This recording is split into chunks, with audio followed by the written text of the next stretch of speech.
Welcome to Galaxy Guide 10, and we're talking about bounty hunters. Yay, yay. About time to talk about some bounty hunters. There are some bounty hunter adventures, but look what I got in this.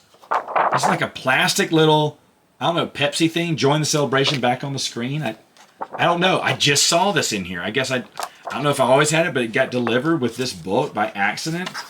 But anyway, that was interesting. All right, so talking about it always gives little stories here, like little stories about hiring bounty hunters, about being betrayed by bounty hunters or getting caught by bounty or escaping a bounty. A lot of them are bounty hunters from Weston Games, not ones you've heard of, which is kind of sad. But gives you little cards, ID cards. It gives you the bounty hunter creed. People don't have bounties. Only acquisitions have bounties. No hunter shall slay another hunter. Which I think maybe Bosk. I think in one of the adventures, I think Bosk had actually quoted some of these. So I think some of this is in the expanded universe, if I'm not mistaken. But after we get through the bounty hunter code, the slang, again, no one really uses that slang, but they wanted to give you some slang just to get you in character, because everyone talks with slang. Now, let's create a bounty hunter. Love this. Everything you need to think of, So first off, what type of bounty hunter are you going to be? And they give some just generic templates there of other bounty hunters you could be. And tells you about each one. Independent, working for the guild. What are the benefits of working for the guild? What are the drawbacks? If someone claims a bounty or goes after one, you can't claim it. You have to do what the guild says. If you're on your own, then yay, you can you can do whatever you want. However, if you get stuck in a jam, you can't call on the guild for help, because you're considered an outsider, you're not part of the guild. So here's about the business in general and how it works. You got to get your license to hunt. Sometimes in particular planets, you must pass. It's like getting a law degree. You must be legally registered in a lot of planets and a lot of systems. Of course, with the Empire, you have to be registered there. There's Imperial Bounty registration there.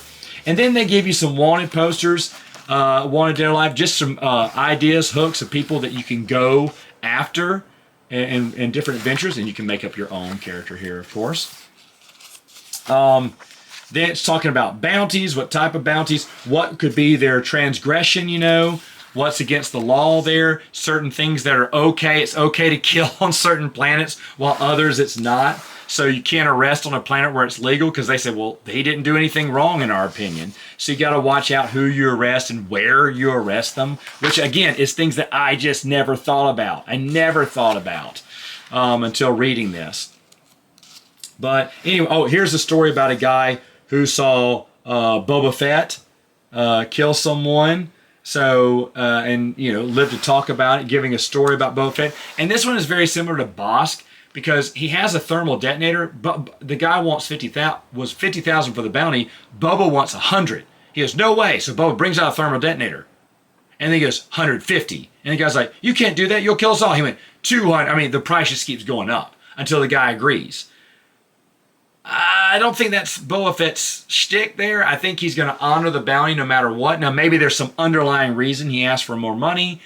Either way, Boba Fett has generally been portrayed as a guy who a deal is a deal. So even though, yeah, I get it, we're trying to show what a badass Boba Fett is, I didn't really care for that story. Anyway, here we go. There's the hunt, going out on the hunt, finding, this is a reused picture from a previous Galaxy Guide too. I noticed they do reuse some of the pictures here. But then you have the modes of operation. This is for the Game Master. Kind of get some notes down about what the Game Master needs to know when dealing with bounty hunters. Hunter notables. Now here's some characters they give you and some backgrounds. So if you want to be one of their made-up characters, which, some of them are pretty good. Jodo Cass, of course, very popular too. He has a rivalry with Boba Fett, which we know how that ends in Twin Engines of Destruction. And to be honest, and Moxon's one they had a lot of short stories about previously in this book. You hear about him a lot. And then, of course, it takes some movie characters as well as characters they just made up, kind of giving you a few, Bosk, and then they put next to someone else who you haven't heard before, then next to Dengar and whatnot. So, and of course, they're going to give you a little Boba Fett and his numbers too, so you can pick up one of these and play as them, a brother-sister team up, or just make up one of your own, it says. But here's just giving you the different flavors and the backgrounds and what to expect when you're developing one. Here's, nope, not AG-88, it's Armax or whatever. He's different. different type of assassin droid. So now there's assassin droids. To be honest, for Loom, to be fair, when I first saw him, he was my favorite bounty hunter. He was my favorite toy from Kenner. I thought he was better than Boba Fett. Yes, I was the only one who thought he was cooler than Boba Fett. But he was a protocol droid gone rogue, is what they eventually gave him this background story, which I was kind of disappointed about because I always thought he just was the coolest for some reason. I just thought, man, that guy, Forloom, he's the best of the best. And my brother, for a little while, liked Zuckuss because he got the toy. Usually when a kid got the toy, they always loved it. But either way, now you got to look at equipment, right? What all can you get? And it has all these different types of equipment. I like this. Everything lined out, and then it tells you what each one does. You know, sometimes cost on these too as you're going to get them. But yeah, you got to have all, not just guns, but traps, armor, handcuffs. You need stun cuffs and whatnot. Sensor arrays. So it just thinks of everything here. Then it talks about, here's where talking about the Hunter Guild and the benefits of being in the Hunters Guild. Of course, there is a downside, and it talks about the downside as well. So no poaching other bounties, like I said earlier. This is very interesting too. I love hearing about the guild, and I don't know, I think I maybe go for the guild. I think that looks interesting. Talks about all the guilds that are available to join, who started them, their background. They give even little logos for each one too, which I find creative. Then it goes into 2 for the price of 1. So it's a little adventure now. Remember, these Galaxy guys didn't come with too many adventures, but here's the Game Master, and it gave him a complete timeline of what happened 15 days after or what happened 6 weeks ago. So he can jump around. He knows what happened. He knows the path. But, role players, they're the ones that are going to have to figure out what the timeline truly is and what happened when. But this is for the Game Master to know and for the players to find out. So, again, just so interesting, so cool. And now it's getting into some of the characters that you're going to encounter. The Red Fang.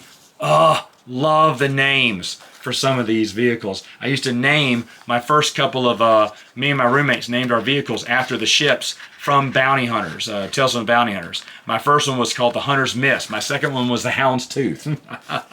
my buddy wanted Slave 1.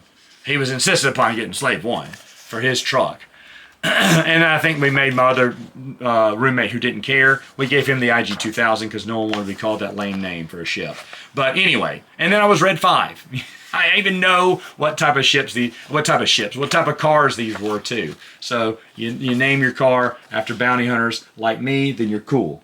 Anyway, so keeps going here through the adventure. Again, I'm not going to give any spoilers, but you can see they're going to different areas. Just like a regular adventure, it is, and this one is a little bit more detailed than the other ones, but it is taking you to different areas. You're not staying in one place, and you're having this big thing, reaping rewards, and of course, there's tons of ideas and things you can go on next. Of course, who wouldn't want to be a bounty hunter in the role players? Now, let me ask you this. Would you want to be one of the characters that you know, or would you want to be your own character, or maybe use one of the characters you saw in here?